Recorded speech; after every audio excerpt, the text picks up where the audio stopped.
Change shirts. Hey man, Hey man, what's going on? how are you? Let me get a cushion, get comfy. Thanks for making it late for me. And Yeah, then I and know. then I still show up late. I know you fathers, Yeah.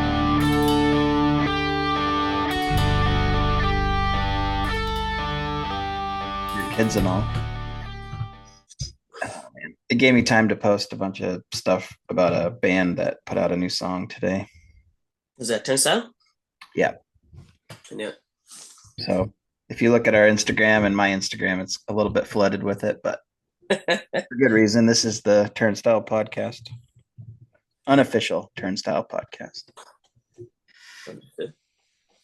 How you doing? Yeah, all right. Light work day and just dude, I'm more vibrating with the kids and had dinner and that's it. Yeah. How about you? Just got home from work. It was kind of a long day. Abnormally long for normal, but I have like two jobs going right now, so I'm double dipping, trying to get some Yeah. done. So Yeah, tomorrow's gonna be that long day and I hate it. I hate long days on Wednesdays, but yeah, whatever. yeah. How did that like? What's the adjustment been like from like you worked from home with your IT job, right? Yeah. And then you completely changed careers for what seems like the better in a lot of ways.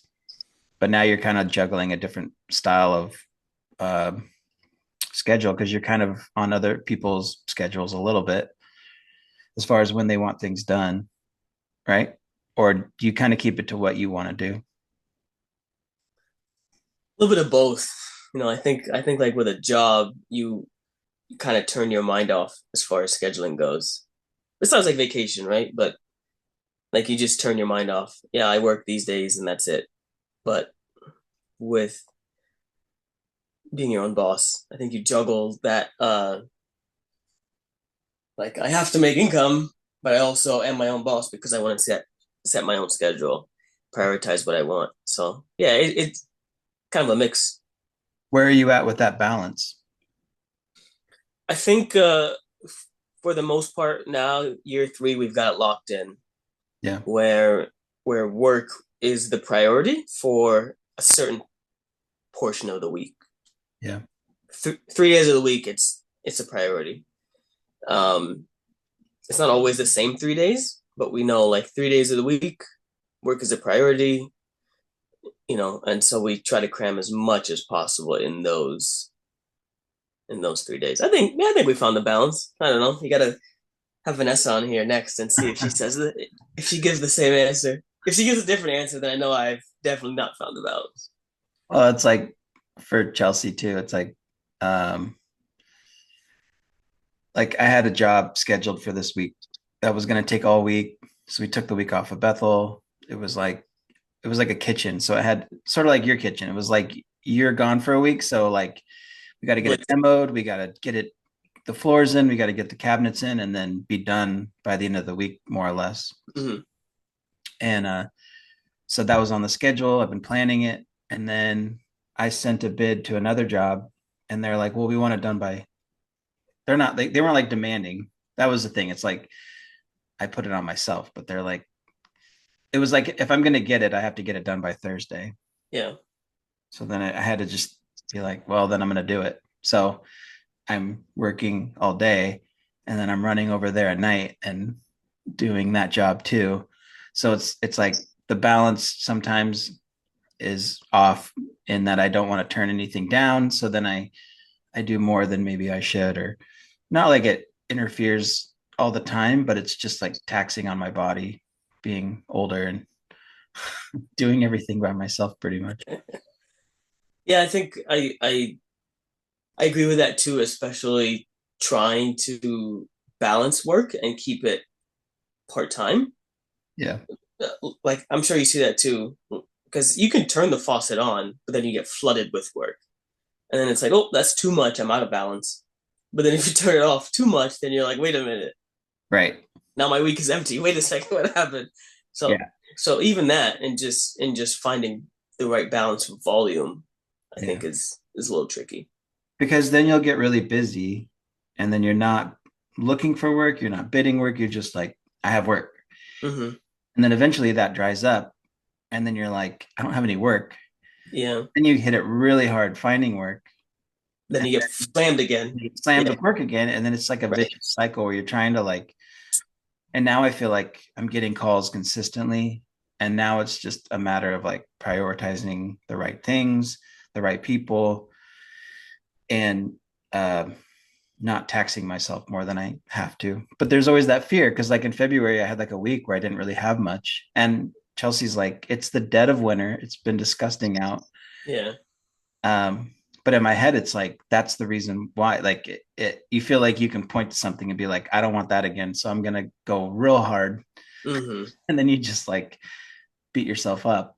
Yeah. And um, so I think basically there's just no right answer a little bit. Or just like that feeling of part-time means part-time every week, where sometimes part-time is heavy one week It's full time. Yeah. and then lighter another week. But Yeah. So we found I think in my mind it kind of makes sense to say like I need to hit this number weekly, but since then I've kind of shifted that because even with a job for someone else, you're paid bi-weekly. So I yeah, think for me, like going along with those lines, shift that focus or that mindset from I need to hit this number weekly to I need to hit this number bi-weekly or monthly because there is like, all right, this week will be low, but then the following week we'll have two massive jobs and we've made 2 or 3 weeks in that yeah. stretch there. We go by like month because we're always like a month ahead. Like we always, save like whatever I make this month goes to next sort of thing. Mm-hmm. So we look at it as a month. But when you take Oh, fancy. Look at this guy planning ahead. I'm like, I'm look at like, this guy, look at Chelsea I'm being the like, planner. I'm like hanging out by a week here, and Jake's like, "Oh yeah, no, we're a month ahead." No, there was, but that month to get to that month ahead was tough. But like then you get to, uh, but then looking at it monthly, it's like, but you're taking days off of the week for us, it's Bethel, where it's like, okay, 2 days a week pretty much are gone. Hmm. That so then you have 3 days, but then you're also bidding and you're also trying to like get work. So then you strike off sort of like a day or two a month from, Yeah, and then it dwindles and dwindles to where you're like, I got to make quite a bit, or reasonably speaking, you got to make everything in 2 to 3 days a week, and it can be a lot. yeah. I think that's What? right, I guess. Yeah. So what's nice, I think, too, for being year three is we kind of see where those trends are now. So like for us, February is one of our slower months. At least the beginning of February, like January into February, is a pretty slow period. The end of spring is actually pretty busy. So the end of February, March usually starts to ramp up. But for us, then we just go away. Like, Yeah. if we know it's busy, that's when we schedule our vacation. So it's I I think if you plan it that way, instead of just like sitting around counting your fingers, Yeah, knowing, hey, this is our slow time, we're gonna be gone anyway, so it doesn't affect us as much. yeah, I got you. It's a good plan. So what do you do now? What's your company now? Like, what do you do? So we have a junk removal business. It's probably the most fun job I've ever had. So, like you said, I was in IT before, my whole life. I did when I was in high school. Microsoft decided to do like a guinea pig program at a high school to see if they could train high school students with the same level of certifications that they give to their adults. So I got to be in that program. So since high school, like technology has been my field. Uh, but in an effort to simplify, we switched directions a little bit. So this is our third year of junk removal, and it's actually probably the most fun I've ever had working. Uh, it's it'll be something simple, not exciting. Like, hey, can you remove this couch? Right? In the area where we live, there's not really bulk pickup included in garbage, so someone will call, hey, I got an old couch, I gotta get rid of it. That's not really exciting. But then other times we'll have full house cleanouts, and that's when you find the treasures. Like we did one 2 weeks ago, and we came back with like 200 records from The Doors to Michael Jackson's Bad to Wait, where? Like, did you keep them? yes. Oh, okay. So you Yeah, have yeah. them. You're All right. welcome to look through them. I mean, I've given away a ton already. I've sold a bunch, but yeah, it's just things like that. And like the guys that work with me are cool too. So we end up finding a lot of stuff. Some things even we can donate, so that's cool too. But yeah, everyone who works with me agrees that it's actually like a really fun line of work, and it's not difficult. I mean, like anyone can say, "Hey, pick up this chair and move it," But the challenges lie in like differentiating yourself from the competition and schmoozing the customer a little bit. Yeah. I don't feel like you did that on a whim though. So like why did you choose that, or like did you do research into finding like a market that was needed, or did you just kind of make it happen based on what you wanted to do? Yeah, I always do research. I There's a phrase analysis paralysis, and I think I have that sometimes where I over research things. Um, and we had done so previously in our marriage. We did work for ourselves for about a year or two, and every now and then, like a client would ask, "Hey, can you clean out my garage or like get rid of all this stuff?" So we knew junk removal could work in this area, and it was profitable.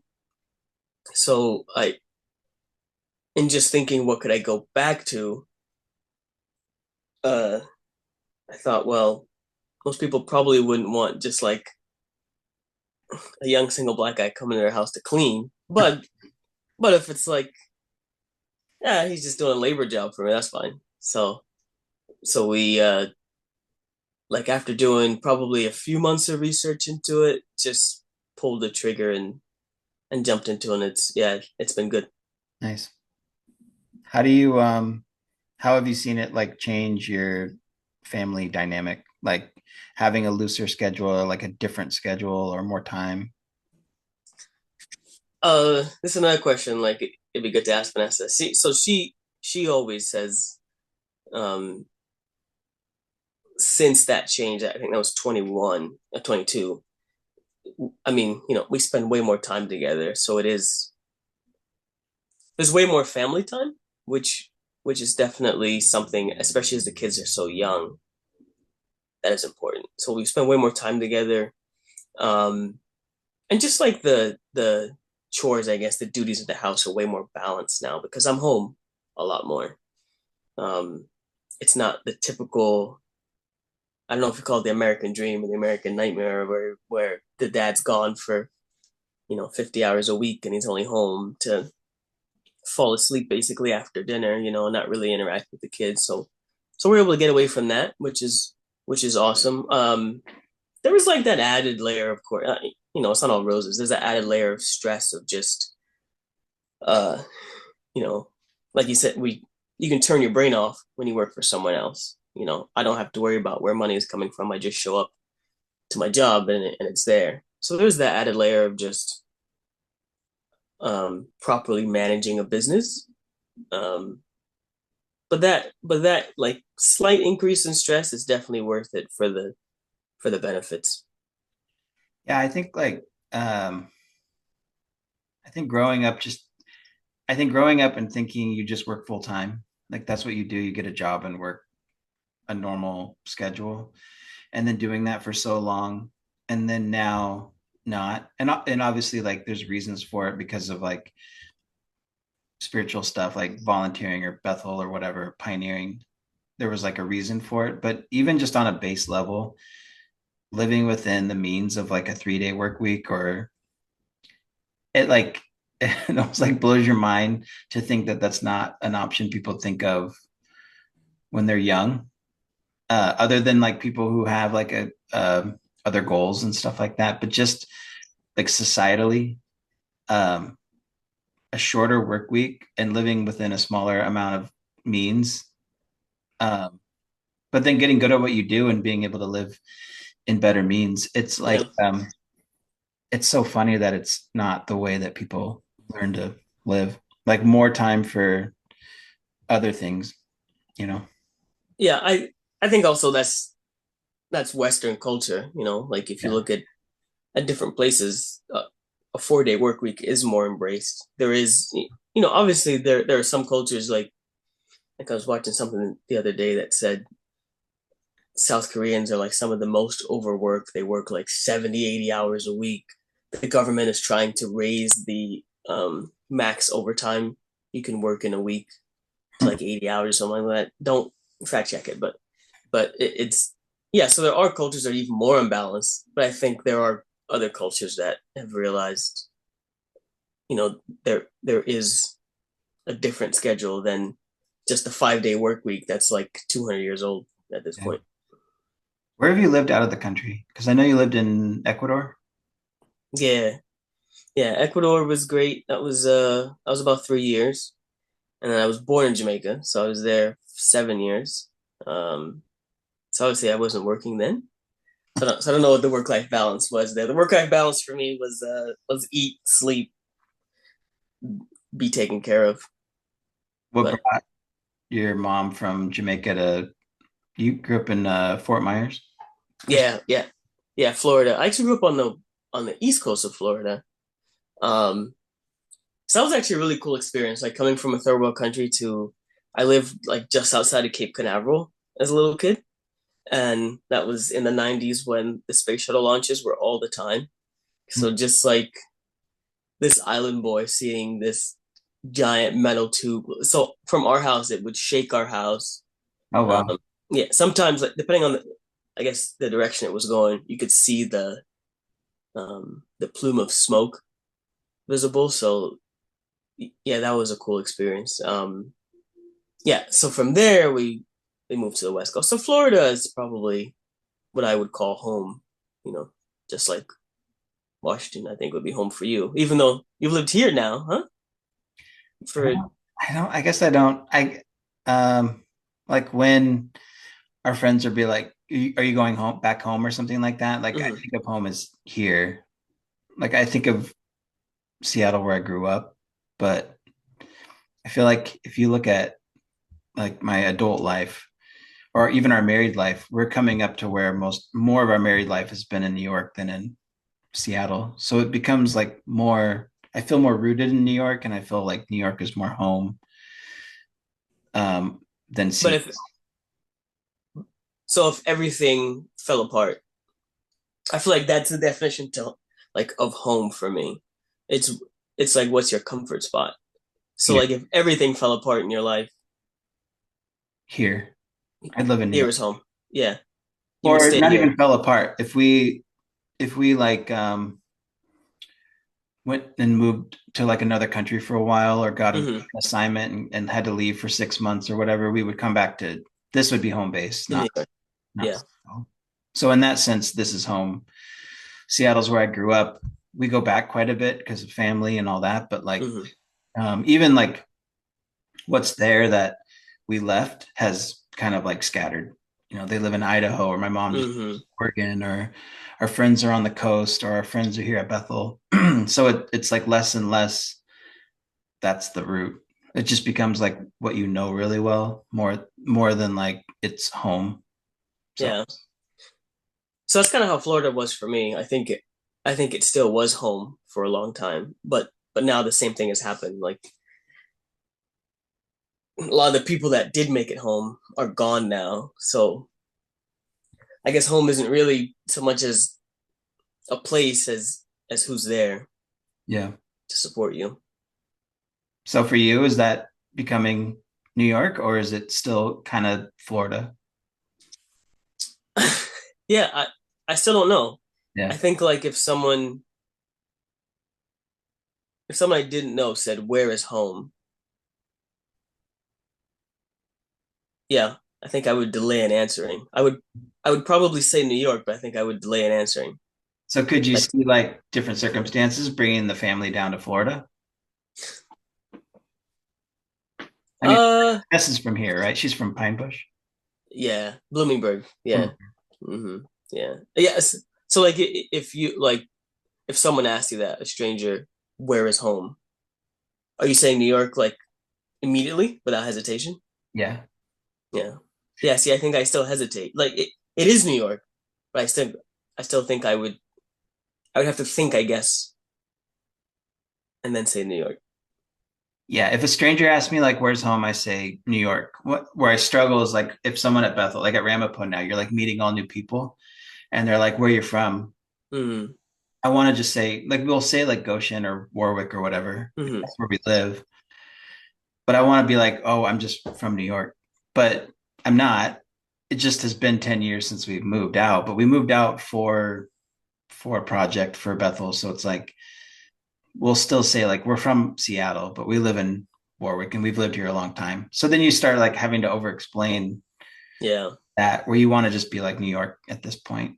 But But I think part of it too is I also feel kind of like a poser if I say I'm from New York because I'm not from New York.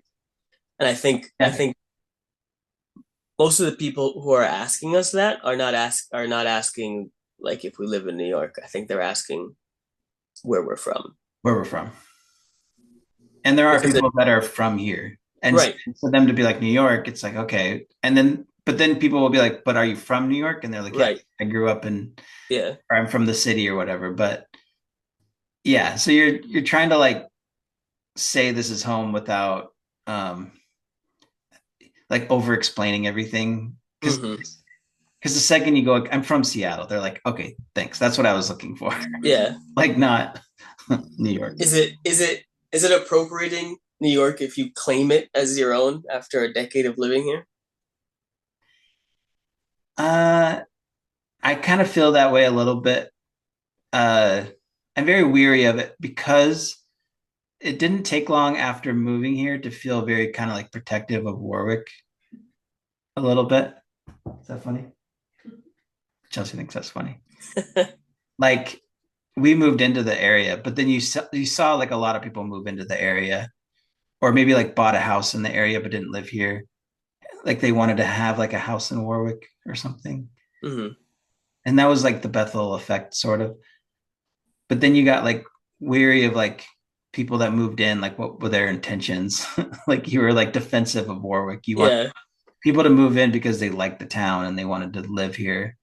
If they were like buying a house just to like have a rental or like fill it with people, I got like kind of sour on that a little bit. But then who am I to like have an opinion on a town that I'm not from? I don't know. It's kind of tricky, I guess. These don't sound like just vague, unspecific things that you're talking about here. These sound like lived experiences that you're Well, we've been out here for 10 years. We've seen it remembering. all. Like we've seen people like move out here, become a part of like the hall, become a part of the town, and they're still here. And it was like they wanted to live in Warwick. And then we've seen people that are from California that like just bought a house out here and like and then sold it because they only came out like once or twice, or they buy a house and fill it full of people to rent. And you're just kind of like it was like they saw an opportunity a little. I don't know. I don't Yeah. know how much of this I'm going to cut because it feels specific, but just that feeling I get a little like, but even now less because people are doing it now with Ramapo and you just kind of get used to it and Hmm. you just deal with it a little bit.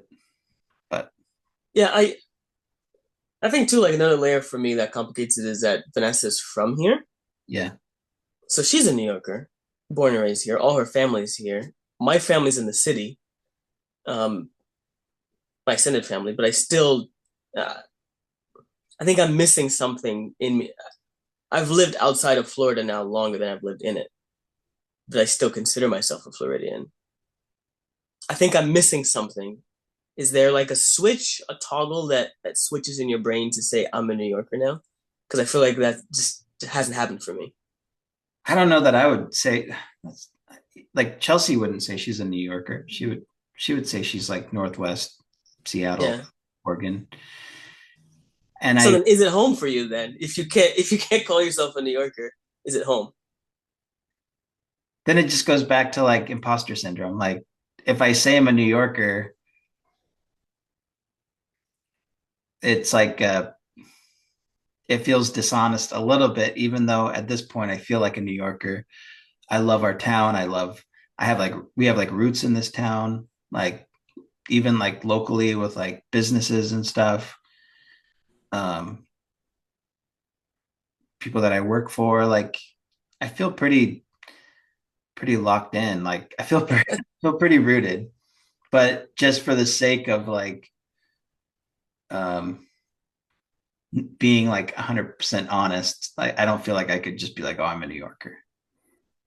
And I think there's And a it's also not the there, city. Like you're like in a small town. Like yeah. Warwick's like a tiny farm town. So Hmm. it's not like you're a city person or something. And I think part of the problem is New Yorkers have like this huge sense of pride over their state. Like it's probably in my own head, but I think if I said, "Yeah, I'm from New York," and then an actual New Yorker heard me say that, they'd be like, No, you're not. "No, you're not." Yeah, no. Wait a minute. Wait a minute. But yeah, like I feel like that doesn't happen in New Jersey. If you're like, "I'm from New Jersey," they're like, "All right," like there's no New Yorkers feel like you have to prove that you're from New York, and I feel like New Yorkers, Texans, like, "Yeah, I'm born and raised," but like in Jersey, Connecticut, you're like, "Yeah, I'm from Connecticut." All right, cool. Like no one, There's no yeah. follow-up questions. They're just like, There's no, okay, yeah, okay. there's no need to prove it. I do think there's like a I think there's a New York LA thing that is real. It's sort of like if you're from New York or you're from LA, especially those two, it's like um proving like you have to prove yourself. And then you're like, what am I trying to prove? Like who Yeah, you have to cares? But follow up. Yeah, where are you yeah, from? yeah, Oh, where you're are you from New from? York. Oh, Where are you're you from New from? York? Yeah. Yeah, It's like, oh, you're from LA? What part? yeah. Well, I'm not from What? LA. I grew up in, and they're like, yeah, okay. Like there is that Hmm. thing, but it is like kind of who cares. But as far as like what is really home to me, it's here at this point. So, and that actually was pretty quick. It wasn't like a long time before I was like, this is what feels right being here. Yeah. So, No, it's definitely home for me too. I think. I mean, I've never lived this close to Bethel, and for the kids, the experiences that they get to have, touring Bethel, being there regularly, it's something we don't take lightly. And I don't think we're ready to give that up. To go back to your question that started this whole thing about moving to Florida, I don't think we'd be willing to give that up. But I know living in Florida is so distracting. I feel compared to living in New York. mm. There's a lot more focus here. What about living in another country again? Like, what was your experience like living in Ecuador for 3 years? Ecuador was awesome. Um, Part of it too was just growing up. Also, How old were you? went from my parents' house, living. How old were you? Like 18, I 19, was 21. 21. Okay. 21. Yeah, I was 24 when I left. Yeah, so part of it was just leaving my parents' house, leaving. Even though like I had been working full time and doing whatever, I still lived at my parents' house. So leaving everything and everyone who's always taking care of you and just growing up on your own um, was a huge part of it for me. And then just the experiences there were incredible. Absolutely amazing experiences. That's where I met Vanessa. So there are so many milestones and happy moments that happened in my life there that yeah, I think when the kids are a little bit older, the plan would definitely definitely be to go somewhere as a family. Yeah. Even now, I think at this age, going to migrate, whether that's foreign country or even just like unassigned in West Virginia or something, for a couple weeks. I think pretty soon we're gonna be doing that regularly with the kids. Give them that taste for it before we dive in fully and move to Papua New Guinea or something. That's awesome. When you hear like experiences of people who are going through like different schools like Gilead and stuff, and they talk about the family just moving, like, does it get you excited thinking of like starting early, or is it scary, or like does it not? Um, like, what's the feeling when you hear those stories? Because I feel like you hear them more now Yeah. because of seeing everything on the website and stuff. So the older I get, the more scared I am, like just as a person, Mm. which isn't like typical of me at all. I mean, I Scared think for it's probably yourself or scared for your kids? my family. Yeah. I mean, yeah, and that's probably part of it. I think I know as a family head, I'm responsible for them, and so like when we hear those experiences, I think I have uh guarded uh excitement about it, and Vanessa's just like, yeah, let's go, let's drive to Mexico, and I'm like, wait a minute, our we have we have very white kids, like they will get kidnapped. We got to like plan this out properly here, Yeah. before we just, yeah. I think if it was up to Vanessa, she'd be like, we'd be in Mexico right now for 6 months, and Oh, I'm like, wait a minute, yeah, but it will happen. Yeah, I think it's just a matter of time now. Just planning it correctly, safely, and doing it right. that's cool. That's exciting though, to think about what you guys could be doing in the next couple of years, whether you're excited about it or not. No, I am. I am. And especially because the kids are so young, if we went somewhere with a foreign language, like they would absorb it so quickly. Yeah. And like my daughter, I'm not worried about her because she is so outgoing. But I think even for my son, it'll be like incredible for him because he is way more reserved and in his shell. And I think an experience like that would draw him out, would pull him out way more. Yeah. So even that would just be cool to see how it develops him a little bit. Yeah. And it's crazy what they remember. When we were in Nicaragua with Jared and Crystal, I think Oakley was like 3, and he Mhm. still remembers the people that care took the property while we were there. Mm. Like he still talks about her. Maybe not still, I don't know. but like in the last year, he'd bring up like her name. So it's like they pick up on a lot and they remember a lot more than you think they will at times and stuff. Yeah. It's cool. Does Chelsea have like a co-host name? Like how every radio talk show would have like the main host and She's then like like the one person like off camera. she's the producer. So like sometimes Melissa will just yell out like a question to her, or I just do this and look over at her. So she's always there. Half the time I'm not listening. Half the time she's not listening. And I'll be like, right? And she's like, I don't know what you're talking about. Oh, that's good. I'm a really bad producer. She's a bad producer because now she doesn't edit or I don't do anything. anything. She doesn't do anything anymore. Oh man. You used to have a podcast. I did, yeah. How'd you know that? Oh, wow, that Because was you a. told me. You told Oh, I me. was gonna say that was like a a deep cut there. Are you doing your research on me? What's I fine. did. Yeah, I looked up your Wikipedia. I got some deep questions for you. Yeah. So how long did you have a podcast? So we did a sports podcast. Me and my buddies that I've known for a long time, and we did it probably like 2 years or so. Like on and off, on and off, and I think it was more just. I mean, it's just so much fun to like get together with people you haven't seen in a while and chat and like we ended up like really increasing the production value a lot too, and then I had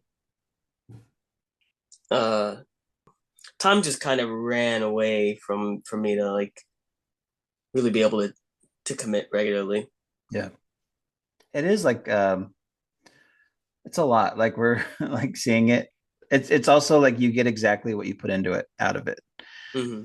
So uh when me and Chelsea like when when there's effort put into it, like we see like um fruits of the labor, but Hmm. it's really hard sometimes to see like when or just really hard to like put the time in sometimes. It's like you're working, you have a bunch of other stuff going on, and then you record, but you also have to edit, and you got to like post and Yeah. keep up on Instagram and do all that. And when you do all those things, like you record every week, like we'll have breaks where we'll stop recording for like a month.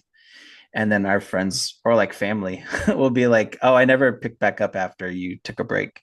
Oh yeah. And you're like, oh, okay. So it's like you to really like, if you really care about that part of it, you have to just be on it all the time. Hmm. And that's a lot of work. But then like we did 50 episodes and then I've been compiling like parts of all the interviews that we've done. Yeah. And the second half, like where we got better, the first half was good, but like that second half I finished last night, like taking all the little clips of like 3 to 5 minutes of like different interviews. And they're like great. Like they're really cool conversations with people. And then it makes you motivated to like keep going with it.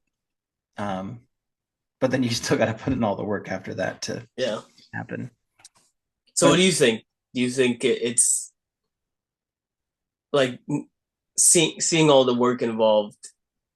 Would you still have done it at uh, the beginning? It's still worth it. yeah, totally. Yeah. I don't want to say You this. put more work. I don't want to say that. But yeah, kind of like I wanted to put more work into it from the start, but it is just hard because you realize there's a lot of just figuring it out. Hmm. And then you're working with someone that lives in West Virginia, so you're not on the same schedule. We travel, they travel, we have stuff going, they have stuff going. So then and it's not like right now They it's don't have like regular internet either, too, huh? Or regular power out there, right? It's just like a rolling brownout always. she has to go to the library and it's dial up. It's Right. 56K. I think the coolest part about it is like we know each other through like good mutual. Well, her sister's married to one of our best friends. But through that time, like we've gotten to know their crew of people really well, and then they've gotten to know a lot of our friends. So like it shrinks the world a lot, like our worlds with our friend group and realizing the people that we have in common, like Hmm. up and down the East Coast and the West Coast. It's like, and then hearing people's stories and like what they're doing or what they've done is like super cool. Like it's just a lot of fun. Like it's definitely like a labor of love. It's not like you're not like we're not Joe Rogan. We're not making like Well, money. I feel like Huh? that's a good thing, though, We're not making any money. huh? Oh, what? I thought what? I thought you were Yeah, you're paying not me. getting paid. Oh, okay. I thought you were paying me to be here tonight. No, yeah. We can probably write it off or something, but Perfect. yeah. You should have bought something expensive. And then since you talked Just for about the this. business, you could write it off as like an expense for the. So you can do stuff like that retroactively, right? So Oh, yeah. yeah. Have you seen my new dump trailer that I have? See, the fact that you talked about the dump trailer means you can write it off because you're Like advertising. perfect. This is like a radio spot. My new 20 by 12 dump trailer that I have. Yeah. Yeah. Okay, so so what about you? Like, do you miss doing the pod? I do. Yeah. We've talked about restarting it a lot, and I think I mean I enjoyed being on it a ton. Um it was like super we all knew each other super well. Like these are guys I've known 20, 25 years. And like we feed off each other well, we gel, the energy was there. Um like our segments just kind of flowed really well. But I love the editing, like the back end of it. I learned like video editing quite a bit. I was working in DaVinci Resolve, like making custom transitions and titles and everything like that. And yeah, like once I go, I mean, you know this. Once I go all in on something, I go all in, Yeah. like disc golf. And then like I made everyone hear about disc golf for 2 years, and then running, and I made everyone hear about running for 2 years. Once I'm like fully invested in something, it's all I think about. So yeah, when I was in it, I couldn't stop thinking about it. So what is that like? What is that thing? Because it probably also makes you pretty successful at what you do for work. But like, what is that like? Addiction. It's called It's just addiction. it's called addiction, Jake. It's not good. No. Yeah. I don't know. I think So for my timeline, there was something before disc golf, I feel like, but definitely like disc golf. You got really into that, and you got really into running, and then you got into pickleball, or yeah. you got into That's pickleball. that's where I am now. You're in pickleball now, but like, it's not like people don't do it with you. Like you do get people to join. Is it partly connecting with people, or is it just you're into it and just people join? I'm pretty persistent, and I think that's what has made me successful at everything that that you were talking about. I don't think I'm good at anything I do, but I am very consistent at what I do. Like that's how I got Vanessa to marry me. I just kept bothering her. You got obsessed. You got addicted to Vanessa. Excuse me. How about now? No. So I think I just talk about stuff like I'm pesky, like a fly. I mean, when I got you to play disc golf, I think I asked you probably 50 times, and you loved it. You had a great time. You Oh yeah, I said have you a blast would, doing it. yeah, you said you'd do it again, and that it was better than golf, even. I didn't So, say that. we I said I would do it again. I didn't say it was better than golf. you said it was better than golf, right? So, like just as a whole, I think just talking about stuff a lot and be like, hey, you should do this with me. And then eventually people, I think they get tired of hearing me talk about it. And they're like, okay, I'll do it just to get you off my back. I don't think that. I don't think people do it out of like being worn down. Oh, Like no. you do choose things that are fun for a lot of people. Like disc golf is like you're outside and it's nice. Like the whole thing about golf is you're outside. It's a nice day. You're with your friends. Like I love playing golf. I love the challenge of golf. But part of the fun of golf is that you're just with your friends and Hmm. outside. Like even if you're playing horribly, you're still with your friends outside. Yeah. Yeah. So disc golf is that just minus all of the pretension. It's, it's just a much humbler sport. You can I will say wear myself. whatever you want. Right. Do, do whatever you want. If you want to wear sandals, that's fine. Yeah. It's it's its own thing though. Like it's not like a to me it's not like an iteration of golf. It's just like a completely separate, Yeah. you know. Yeah. It's for me it's more fun than golf, but it's not as skilled. Yeah, I've seen you play golf.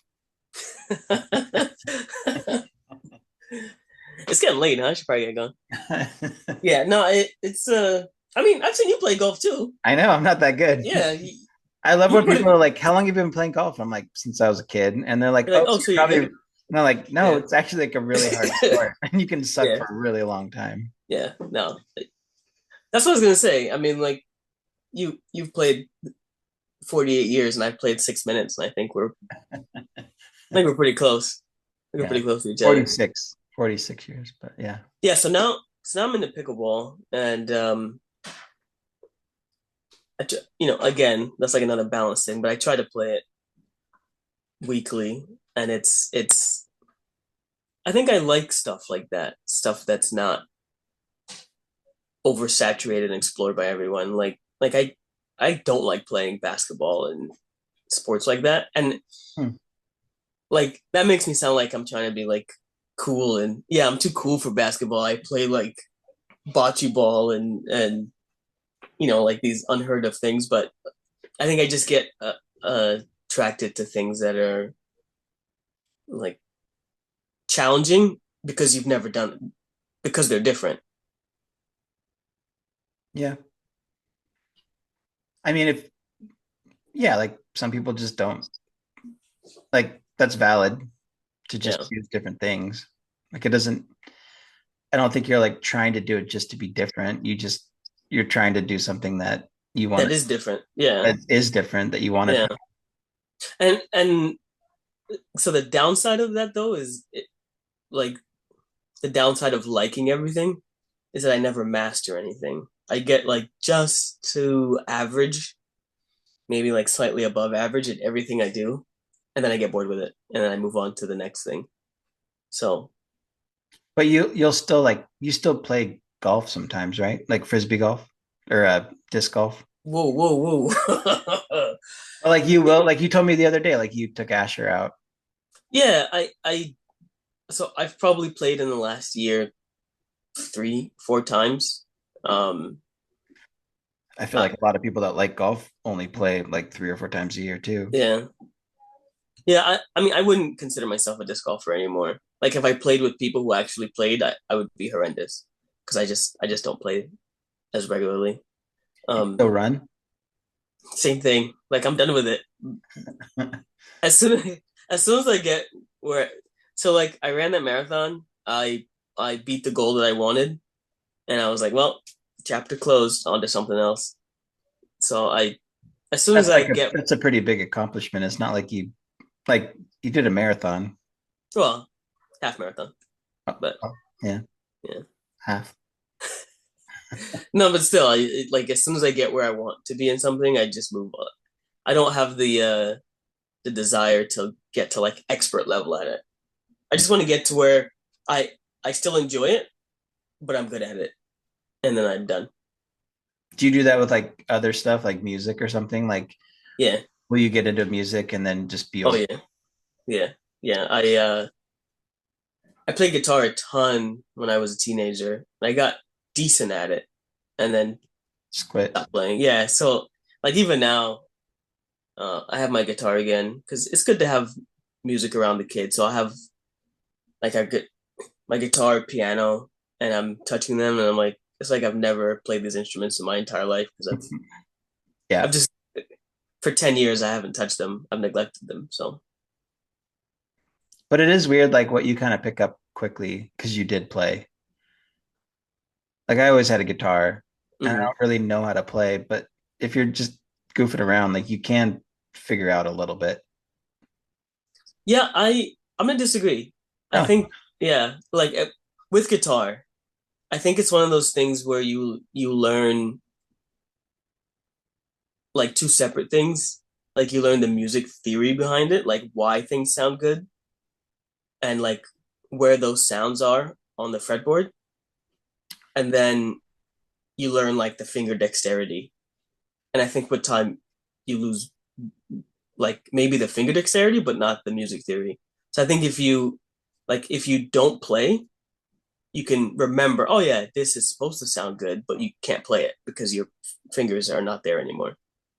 I think that's what I've never had, like music theory, like how to like what sounds good. Mm. Like there's people that don't know how to read music but can Yeah. they play guitar. Like I was listening to a pod with one of the guys or Tom from Blink. Hmm. He's just like, I just figured out how to play guitar. Like I can't read music. I can't like explain what I know or how I play, but I just play. Or Dave Grohl's talked about he's a drummer, so he just plays guitar like a drummer. Like he just thinks of it as drums. He Mm. doesn't know how to read music and he doesn't even know what chords are. He just plays what sounds right. To me, that's like music theory. And then there's people that know how to play chords and know bar chords and they know scales and they know fingering and all that, but it doesn't mean they know how to like make it sound good. Yeah. And then even just like it sounds funny, but like I don't even understand how someone writes a song. Like a band just like creates a song out of nothing. Yeah. Like to me, that's like such a foreign concept for like my brain. Like my creative brain doesn't go there. So I like that's actually really funny that you said that because I've always made music, but like just music, not songs, like lyrics. Hmm. And there's this band that I really like, and the lead singer was talking about the same thing. Like he grew up always playing instruments, but he didn't know how to write a song. So he did this songwriting program, but then at the end of it, they said you should write one song every day for 2 months. And 99% of them are going to be bad, obviously. but you just get in the mode of like putting your thoughts to paper, like coming up with different structures and melodies, and your style just develops on its own. Like what I like to do, what I like to write about, or like how like important it is to look at it's almost like like how Jerry Seinfeld is so good at observational comedy. Like Yeah. he talks about things that everyone knows but has never really like put pen to. Yeah. I think that's what good musicians do. They talk about things that are relatable that everyone knows, but you have never taken the time to, oh yeah, let me like actually write this out. Yeah. So he was like, anyway, that's dragging on. Just after No, those but two that makes months of sense. just yeah, like of just writing every day, you learn to like observe, write what you're observing, and get your melody and structure down. Yeah. So if you want to write songs, just start right now and write a song every day for the next 50 days and Yeah. then publish it on day 50, your best one. God, it'd be bad. Publish all the worst ones too, I feel like. It'd be like a new pod, Get bad get songs pod. yeah, get get Chelsea to read all of them and you have to sing the best and the worst one. God. It's also funny, like I'm not like a performer, but obviously like I'll be on this and I'll talk to friends and post it online for like anyone to listen to. But like that idea of like performing or like singing in front of people, it is like a different thing. Like seeing people that are just ready to go and get up in front of whoever and sing a song, that's like a whole different Yeah. thing. I don't have that at all. I played the guitar at my wedding. Is that You did? yeah. I so again, like the guys I grew up with, they were our band, so they played like background music the whole time. Then we played uh after dinner they played four songs.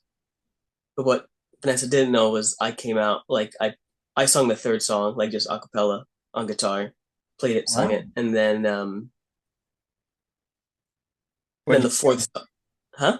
What was it? To Make You Feel My Love, Bob Dylan. And then the fourth song was like one of Vanessa's favorite songs, so we all learned it. The whole band got together and we played it, and that was really fun actually. That's cool. Yeah. What was that?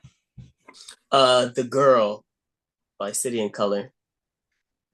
Oh, I don't know if I know that one. Yeah. Where are you at? Like, what are your feelings on Bob Dylan? Not to change the subject. I uh I grew up with black parents, like Jamaican parents.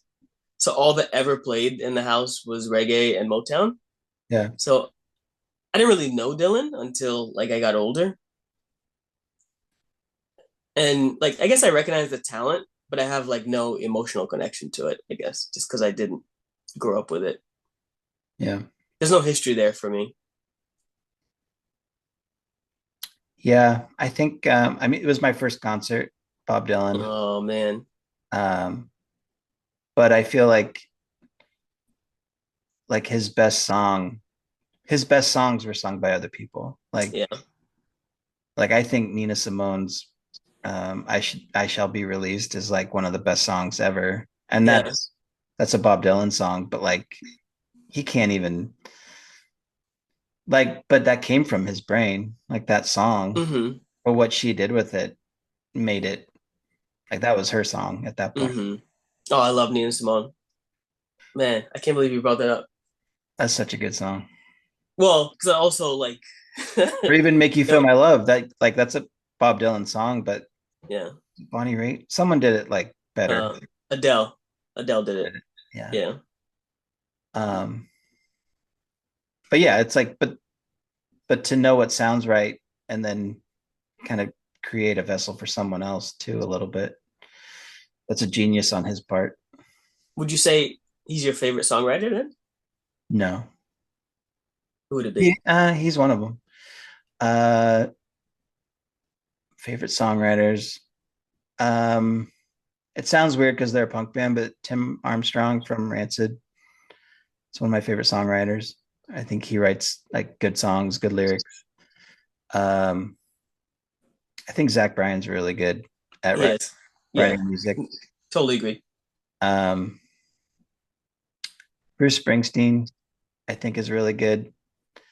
But I do think like Bob Dylan's one of the best. Um, whatever he can drum up, even if it sounds basic on his level, not basic, but just like when someone like him writes the songs that he wrote, like All Along the Watchtower from Jimi Hendrix, Mhm. what Jimi Hendrix did with that song is just incredible, but it's a Bob Dylan song. Yeah. So you have to give him credit for even the stuff that other people ran with. So, which there are people like Diane Warren is like a songwriter. She's not a singer. Hmm. She's written some of the biggest songs ever, but most people wouldn't even know who she is, you know. Yeah. So I can go deep on music. I love music. Like, and I love old reggae and I love old two-tone stuff from England. And there is that level of like there's so much to dig into from the 70s. Like how much are you gonna dig into like new stuff? Just because you're older anyways, like it's not written for you, sort of. Yeah. Just because who's older. Oh, I'm way older. You're young. Yeah. No, I think for me it's Fleetwood Mac. As far as like what, like that Songwriting. songwriting? Yeah. Yeah, I could see that. I think like what makes them cool was like the turmoil within them, but that Yeah, they the stuck it constant out. upheavals. Yeah. Like that relationship. I mean, they were in a band with people that were broken. Like before No Doubt, when Gwen Stefani wrote an whole album about the bass player, it was Stevie Nicks and Lindsey Buckingham like breaking up and staying in a Forget band it. together. Yeah. Just all that turmoil. They're a great band. Oh yeah. I think they're a band where like no matter the group, you can just put it on and everyone's like, this sounds right. Like Groups to it. whatever Yeah. you're doing, like you're just hanging out. I wish. Yeah. Like I'm just running through my brain right now because I was just talking about this uh same topic with someone like the best songwriters, and now I can't remember the ones that I had listed like top of my list best songwriters of all time. But I know Fleetwood Mac was in there. Um, I can't. I can't. Who wrote most of those songs? Was it Lindsey Buckingham or was it Stevie Nicks and him? I think Stevie Nicks. Even yes, I know. Well, I mean, I'm sure they co-wrote a ton together, but like Landslide was Nicks, Rhiannon was Nicks. Um, I don't know. Yeah, I'm sure they co-wrote so much, right? Like it's almost like the Beatles, where there were ones that were explicitly John, there are ones that were explicitly or like explicitly what's the word like Yeah. exclusively John, exclusively Paul, but the vast majority of them were like they wrote them together. So John and Paul, like the Beatles, are pretty epic. I probably like more Rolling Stone songs than Beatles songs. Yeah, I'm the opposite. And Okay. yeah, it's like I'm not a huge Beatles guy, but like I just love their evolution over the decades. Like Not even they decades. It was like 8 years. decade, no decade, Not even a decade. decade. It was like 8 years that they put out all that music. 63 to 70, right? Let They it broke up be. in 70. So it was Yeah, like let it be seven about years 70. Yeah. and they wrote all those songs. Yeah. That's wild. Like it's wild. Yeah. Yeah. Yeah, I and the Let It Be documentary that came out, and when Paul was writing Don't Let Me Down, and like they just had it recorded, like it was just running, and you saw his like creative process and like just taking this melody and just like the simple and like fleshing out the words. So it was so cool to see how they took something simple and made it like so iconic. Yeah. And just like all the innovations that they had in the studio, like all the recording techniques that they created, just Yeah. because they were like, we want to do this thing where we're looping like eight voices back to back.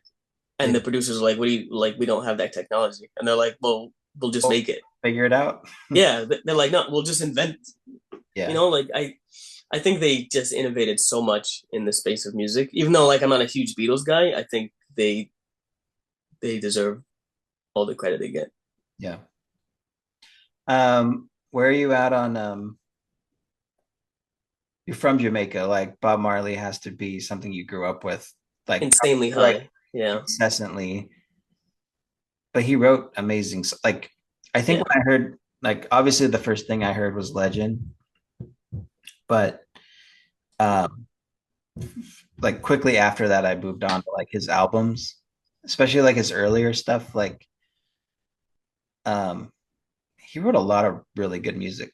Oh yeah. Yeah. What so I would say Kaya and then Exodus are my favorite two albums from him. Mhm. I like Catch a Fire a lot. I like that's a good Catch a album. Fire is good. Bakaya, I think, is the best album. Yeah. Catch a Fire, that's the one with Burn and Looting, right? Yeah. Yeah. Yeah. So that was one of my favorite Bob Marley songs for a really, really long time. What's cool about him too is just you can see that the talent runs in his family Yeah. because he's got I don't know 38 kids or whatever, but like almost all of his sons are so incredibly talented. Yeah. Like they're not just famous because their dad was this icon. Yeah. Like they all make incredible music in their own right. So yeah, that must pass. Like Stephen Marley, uh, he had one album in like 2015 that was um Mind Control. It was called amazing. Like I one bought of that the album. That was a good yeah album. yeah That one was of like the that was earlier. That was like 2000, no sorry 2005 not 2015 2005 or 2005 6 or yeah something like sorry that. yeah incredible album Yeah. and like Got Dame a I song mean with Mos Def on there, I think. yeah Yeah. yeah hey David don't you worry Yeah. I'll home be with you coming again home. yeah yeah Yeah, yeah yeah. that's it yeah I'm, I was trying to think of the name I couldn't think of it but yeah that so like that entire album was like perfectly crafted. Damien, everyone knows him, but he's Yeah. like overwhelmingly talented. He's won, I don't know, a dozen Grammys or so. So When I was like 15, I went and saw it was Ziggy Marley and the Melody Makers, which is him, mm, Stephen and his sisters. But then the Ghetto Youth Crew opened, which was mm, Julian and Damien and like yeah, young kids. So it was like a Marley night. It was that's cool. such a good show. And then I saw Ziggy later with uh his sisters again, but he just like it was like a show where he didn't really want to be there and wasn't that good. But that first time I saw them, they were just amazing. It was such a good show. Did you know Ziggy is the one who made the theme song to the show Arthur, the kid show Arthur? No? Yeah, I had no idea until like 2 years ago. That's But awesome. then, but then, like once you listen to it, you're like, oh yeah, that's Ziggy Oh Marley. yeah. Yeah, yeah. Like as soon as you know it, you can't unhear it. I think he had Um, the hardest time, even though he probably is the most successful Marley, maybe. no, I would say it's Damien now. It's Damien. Yeah, I feel like he had the big like because he looks like his dad, he was the yeah, best. I think he had the hardest time like breaking away from his shadow. for Where sure. Damien looks nothing like he does, but he doesn't look like Bob directly. Yeah. His mom's white, and he just has like a different look and a different sound, and has become like his own person. And Hmm. Steven's kind of like in the middle, I guess. But Yeah, yeah, but Bob's dad was white, so he's mixed like his dad. it's true. the my the first album I ever bought was a Damian Marley album. Which one? The one with Welcome to Jamrock? Yeah, Yeah. yeah. That was That album's called Welcome to Jamrock. Yeah, I was. that song is still like It's so good. so good. It's so good. He But has that album is really good. Like the whole album's pretty good. oh yeah. Yeah, I bought it on CD and I wore the CD out. Like half the songs wouldn't play anymore. They would just skip. Uh he's got what's that one with Nas on that album too? Incredible. Incredible. They did their own album together, I thought. Yeah, they did. Yeah.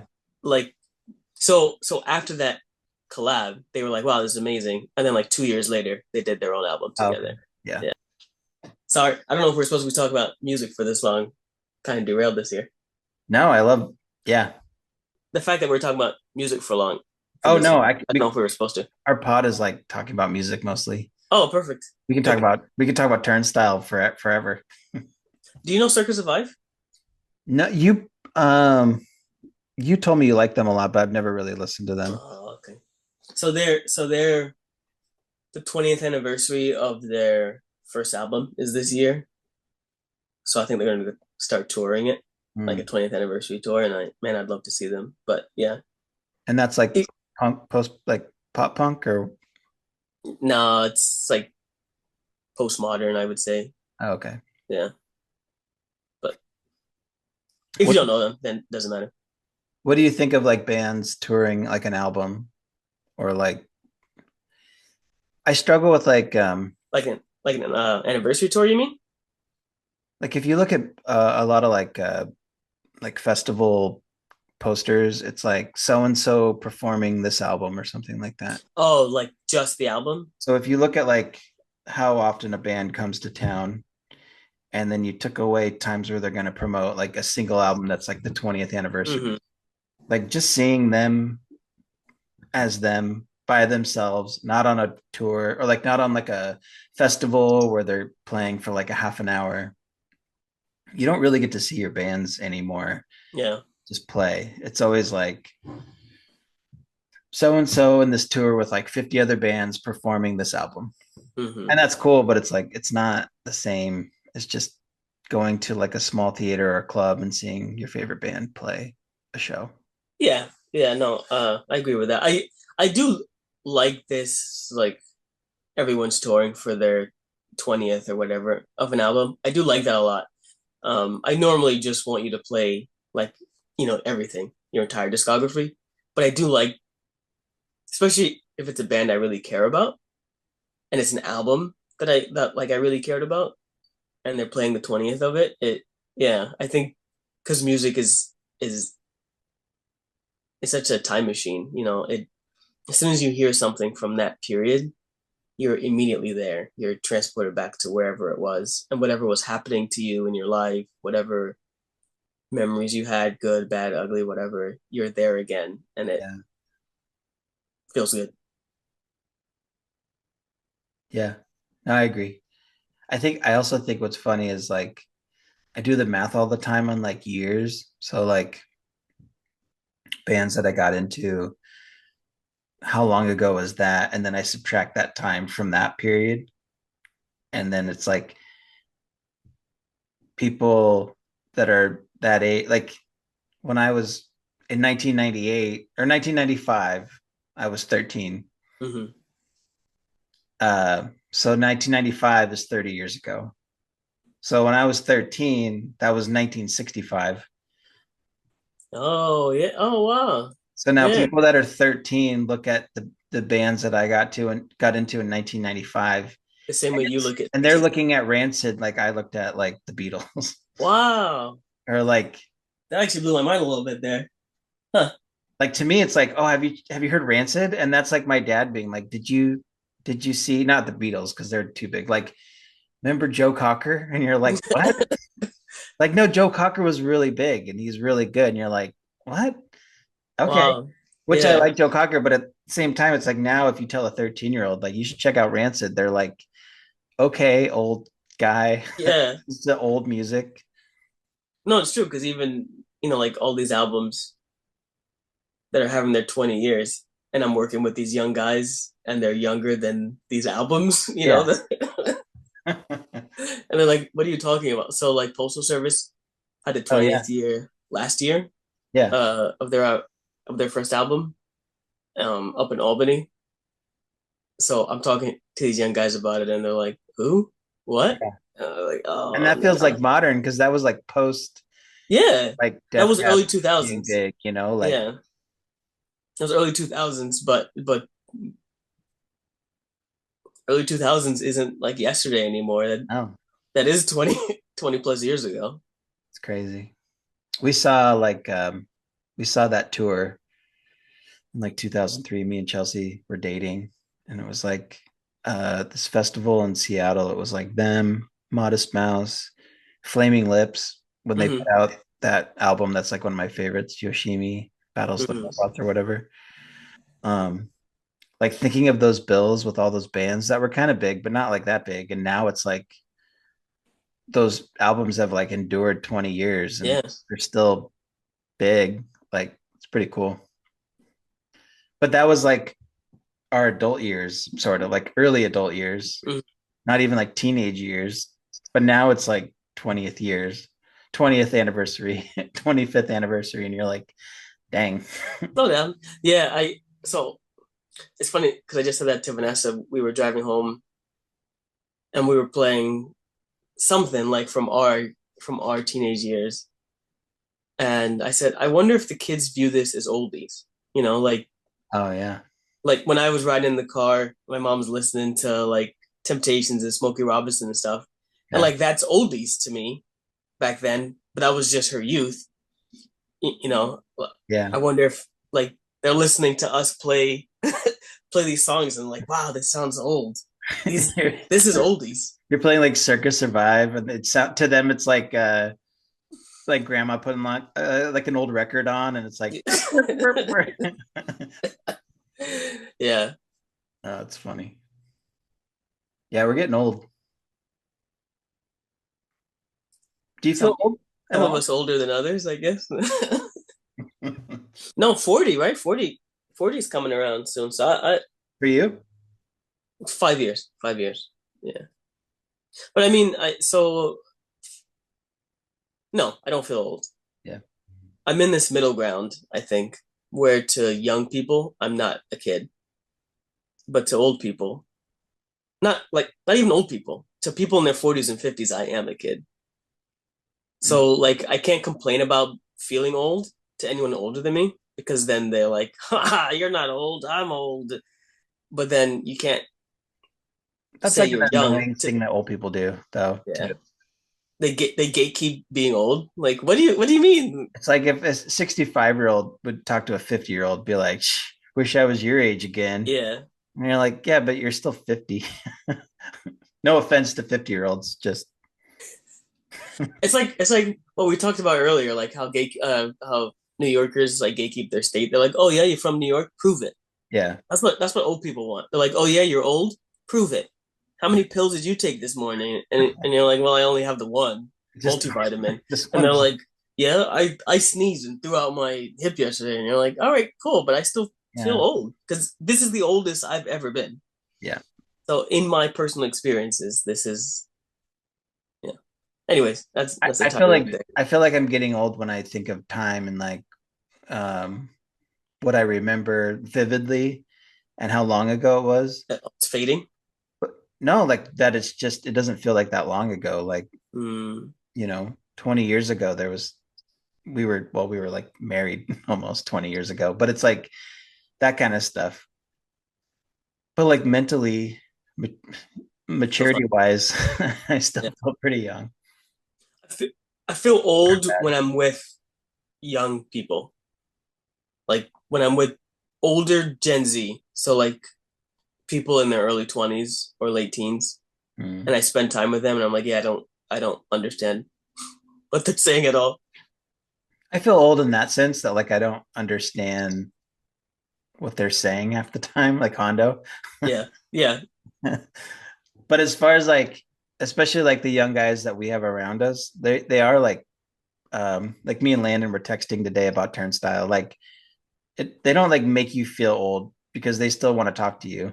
hmm And I think what helps with those guys is that they grew like their parents are our age, Yeah, you that's know, so their parents are listening to what we're listening to, and they grew up like with the same generation and thinking that we did.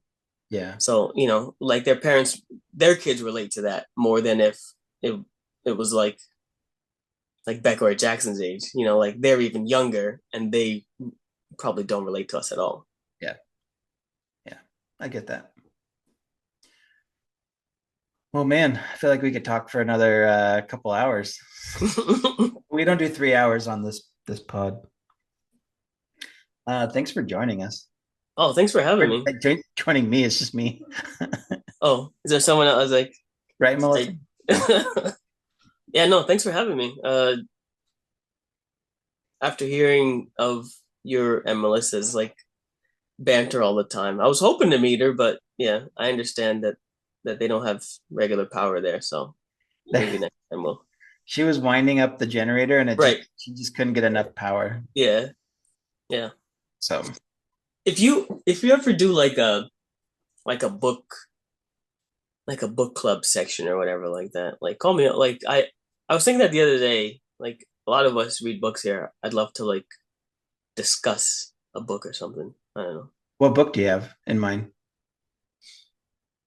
Uh anything.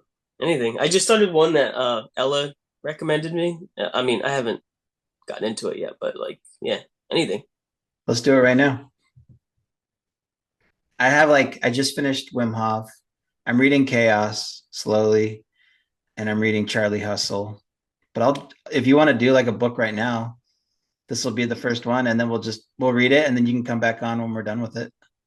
All right, how about it's a book called James. So it's uh remember the black guy from Huckleberry Finn? Oh yeah, you told me about this a little bit. Yeah, so it's the entire story of Huckleberry Finn, but written from the perspective of this runaway slave, and not the perspective of Huckleberry Finn. And Do you feel like you like read Huckleberry Finn first? Like I read it like in junior high, but that was so it's been a while. we already talked about that. That's like 40 years ago. I mean, yeah, we could pick something else.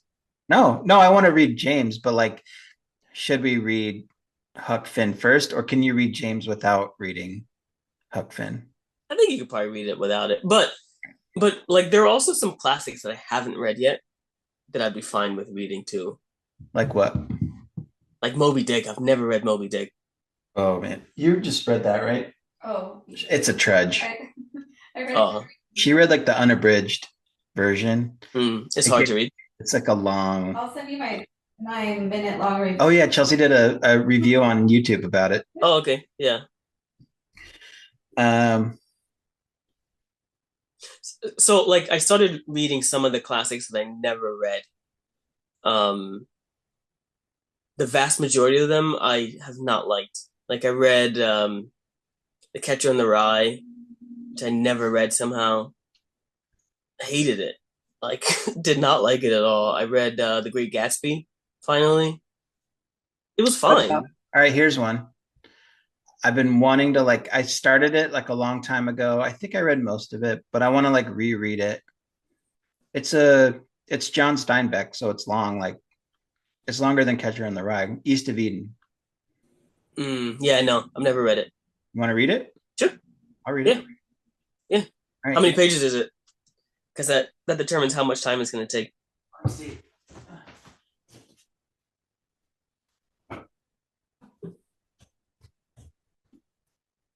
It's big. It's that guy. It's 599. All right, so I'll see you in September, I guess then. We'll finish it. All right, No, so it's fine.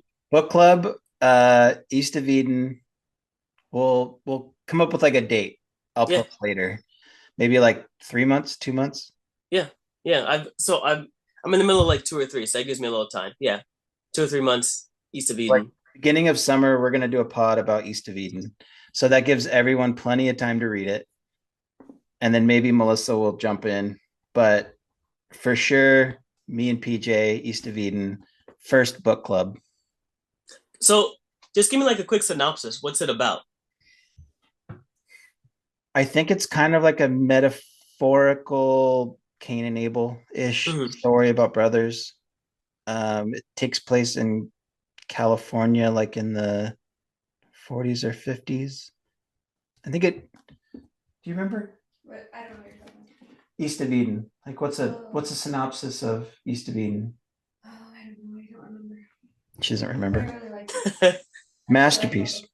A powerful and vastly ambitious novel that is at once a family saga and a modern retelling of the book of Genesis. Hmm.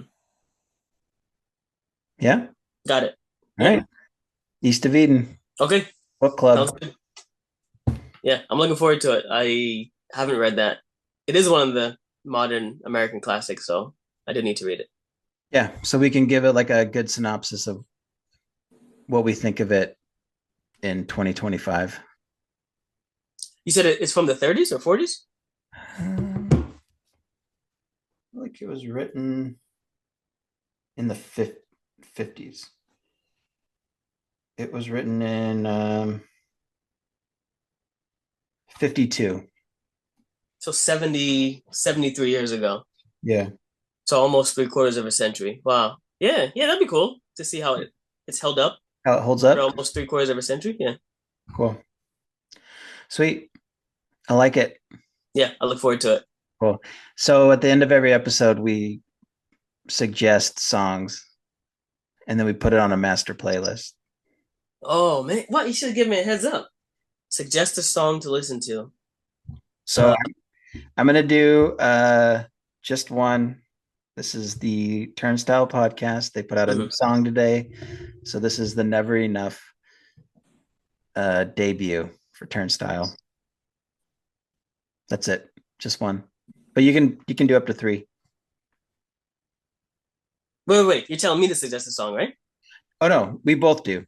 So Gotcha. I'm getting myself out of the way. Got it. Never I'm Enough dumb. Turnstile, Yeah. that's it. But Did you also give the disclaimer that English is my second language and that's why I don't understand everything that you're saying? Did you what's say your that? first language? No, it's English. I'm just Thanks for just blowing that right out of the water.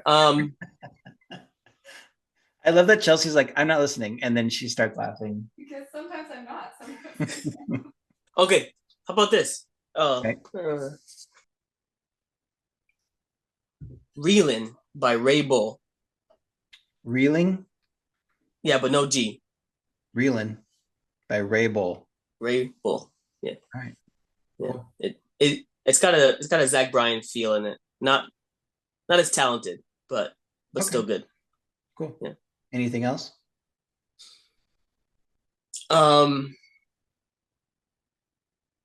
If you're Spanish, DTMF by Bad Bunny. Bad Bunny. All right. Yeah. Debí tirar más fotos. I should have taken more pictures. It's like a song about how you kind of take for granted the good times you had and like How you should have taken more pictures. yeah, I should have. Yeah, like his friends move away, and you're like, like kind of how we were talking about at the beginning of the episode, I guess. Like to wrap it up, we are friends, and that we're all concentrated in Washington and now everywhere, and he's just like, man, I should have taken more pictures. I should have hugged those guys when I had the chance to all be together. Cool. I like it. All right, man. This was great. This was fun. Thanks for having me. Yeah, man. Thanks for coming on. I look forward to reading this really big book that now I'm realizing I'm committing myself to. No, let's do it. Yeah, I'm 100% in. I'm totally in. That we already have it like on the bookshelf. So. Yeah. But East of Eden soon. Thanks for coming on. Oh, you can like promote your website. What's your website? Oh, sweet. mmjunkremoval.org. MM like Morgan Maintenance Junk Removal. mmjunkremoval.org. Yeah, we're the best junk removal company in Orange County, New York. Yes, because we're New Yorkers. Yeah. Huh? Because we're both New Yorkers. Because we're both New Yorkers. Just don't ask us. A couple of New Yorkers would know what the best junk removal is. Boom. That's what it is. Yeah. No, I'm really glad that you had me on, and I'm glad that you said I'm your favorite guest. So this has been a wonderful experience. Awesome. Good to see you, man. We'll talk soon. Yeah. All right. See you then.